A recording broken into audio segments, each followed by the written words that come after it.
ง่วงอีกแล้ววะตื่นมาก็ง่วงกินข้าวเสร็จก็ง่วงแก่แล้วนอนทั้งวันนะลูกเนาะ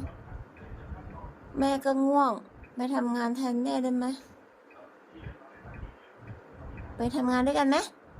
ไปปะเดี๋ยวอีกไปปะหมดไปปะไปทำงานปะไปกับแม่ปะไปเที่ยวไหมไอ้ใส่จุ้งอยู่ไหนไปปะกระดิกเดี๋ยวหูตัวไม่กระดิกเลยอ้วนปะเอ้ย